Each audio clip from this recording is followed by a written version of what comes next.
Hello kids, आप कैसे हैं? उम्मीद है आप अच्छे होंगे। और अभी तक जो मेरी वीडियोस गई हैं आपने पढ़ी होंगी, सुनी होंगी, समझी होंगी। कोशिश मेरी यही है कि मैं आम भाषा में बोलूं, साधारण भाषा में बोलूं, ताकि आपको एक एक बात समझ आ जाए। अभी तक मैंने आपको वर्ण कराया था। वर्ण एक एक वर्ण यानी सबसे छोटी इकाई होती है वर्ण आपकी हिंदी में। जैसे आपने लिखा क, फिर म, ये छोटा एक वर्ण है आपका। उस म के अंदर भी अगर स्प्लिट किया जाए तो उसके अंदर दो निकलेंगे आपका, एक स्वर एक व्यंजन। अब उस वर्ण से आगे चलते हैं हम। फ और ला, ये अलग दो वर्ण हैं। इन दोनों के मेल से अब शब्द बन गया है। शब्द कौन सा होता है? शब्द जिसका कोई अर्थ हो। जिसके अर्थ नहीं हो वो शब्द नहीं कहलाएंगे। आज इसी टॉपिक पर हम बात करेंगे। किसी क्लास में तो हेडिंग दी हुई है शब्द, किसी में शब्द विचार, किसी में शब्द संरचना। मैं आपको कॉमन टॉपिक लेकर पढ़ाऊंगी, ये मत कहना मैं हमारी किताब में ये नहीं लिखा था। एक टॉपिक हेडिंग को लेके उसके कॉन्सेप्ट को क्लियर करना चाह रही हूँ मैं। बुक को पढ़ाने के लिए मैडम हैं, वो पढ़ा सकती हैं, लेकिन कॉन्सेप्ट जब तक आपका क्लियर नहीं होगा बुक का फ़ायदा नहीं।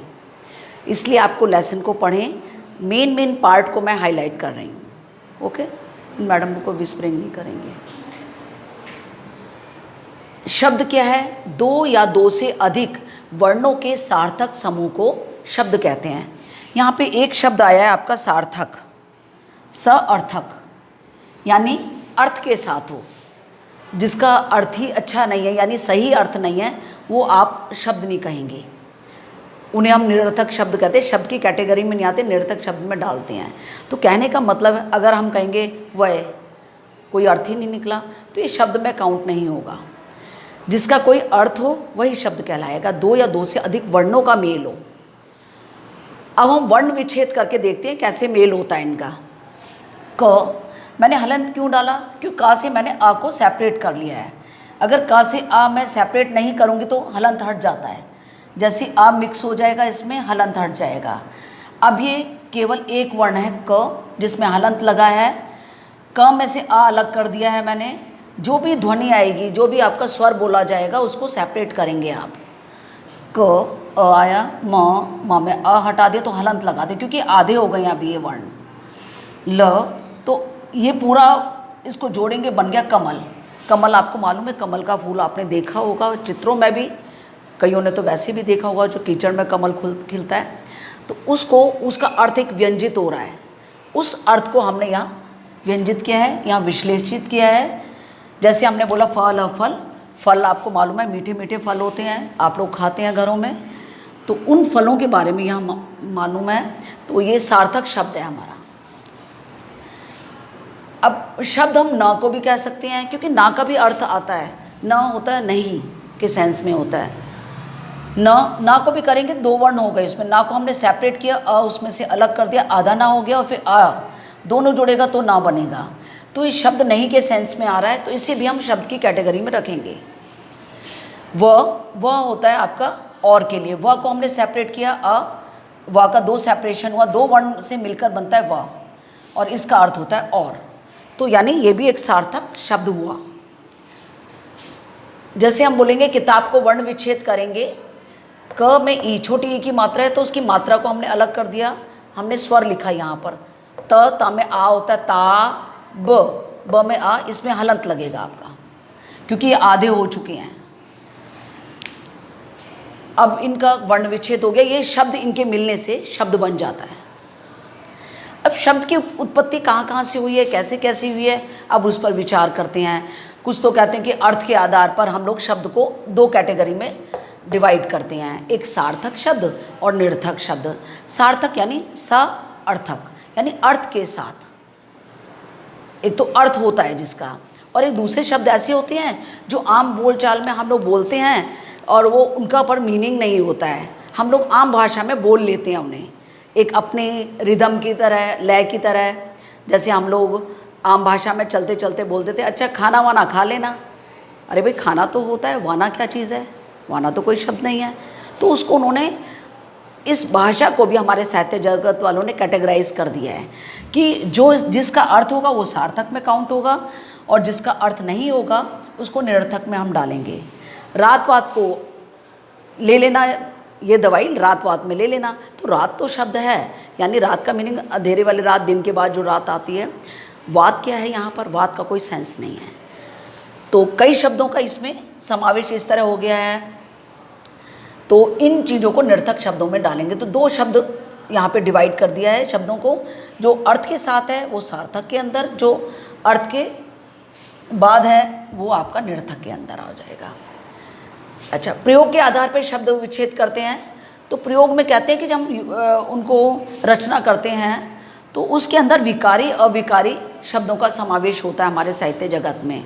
तो विकारी को उन्होंने दो भागों में हमने किया है, विकारी अविकारी। विकार क्या होता है? परिवर्तन।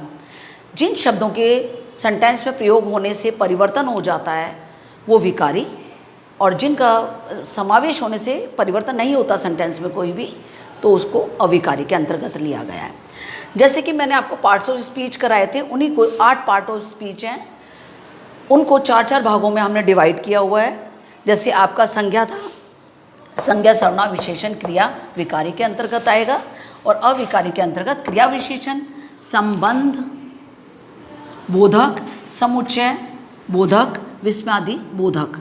अब इनमें कैटेगरी इनको 2 भागों में विभक्त कर दिया है। उदाहरण के तौर पे मैं आपको समझाऊंगी अंतर कैसे आता है। विकारी, विकार आ गया यानी परिवर्तन आ गया। कैसे? अगर हम बोलते हैं राम जाता है, तो जहाँ पर जाता यानी क्रिया पे असर आ रहा है, जाता है।